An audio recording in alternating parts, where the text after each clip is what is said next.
You're right. Money is not going to make you happier. Money is not going to make you a better person. Money is not going to make you a good person. However, if you don't have money and if you don't understand money, well, that lack of money can impact your mental health. It can make you stressed, anxious, depressed. It is one of the leading causes of divorce. If you don't have money, you can start eating bad. You can't afford healthier food. You can't have the right gym membership. You don't have time to take care of your family. If you don't have money, you can't buy your spouse that nice vacation that they keep asking about. You can't take care of your kids the way that you might have wanted to. You can't give your kids the vacations. You can't give your kids the opportunities that maybe you want. Maybe you can't even buy the health care that you want, because the reality, and this is unfortunate or fortunate, the reality of the way the system is money talks.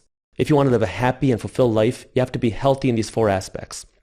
First, you have to be physically fit. Second, you have to be mentally fit.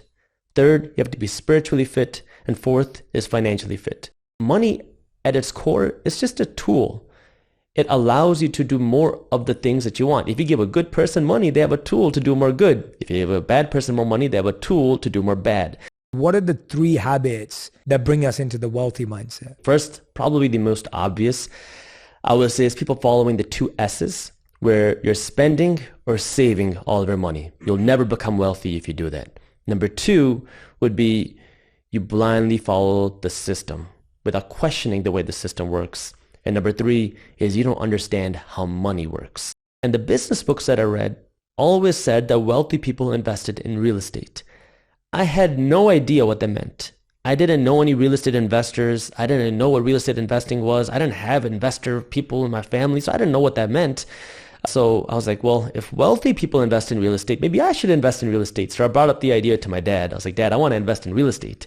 He's like, shut up. You're stupid. Go study and become a doctor. You can worry about all this other stuff after you become a doctor.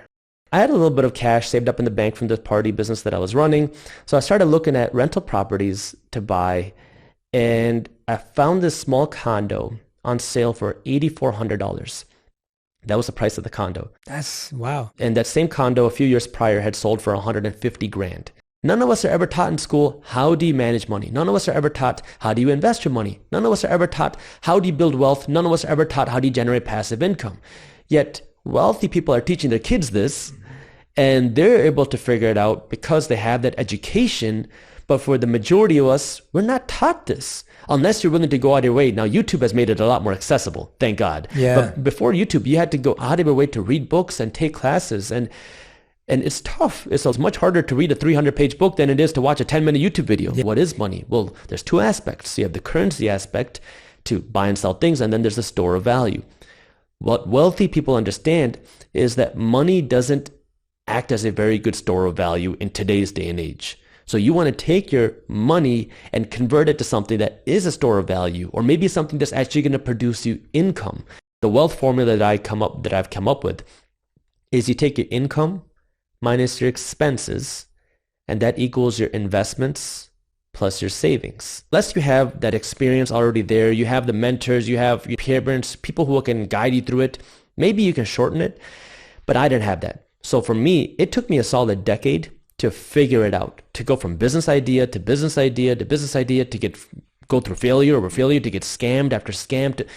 Those things are what teach you. And when you're going through it, it sucks.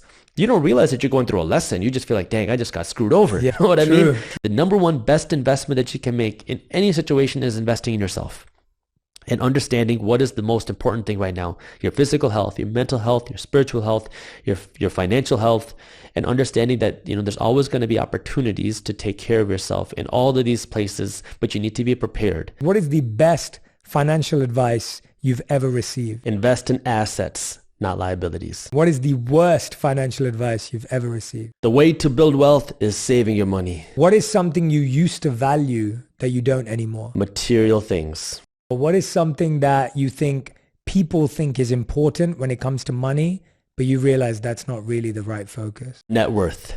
Net worth is a crap indicator of real success. Nice. That's a great answer. If you could create one law that everyone in the world had to follow, what would it be? Everybody has to learn about the quadruped theory, about physical health, mental health, spiritual health, and financial health before they leave school.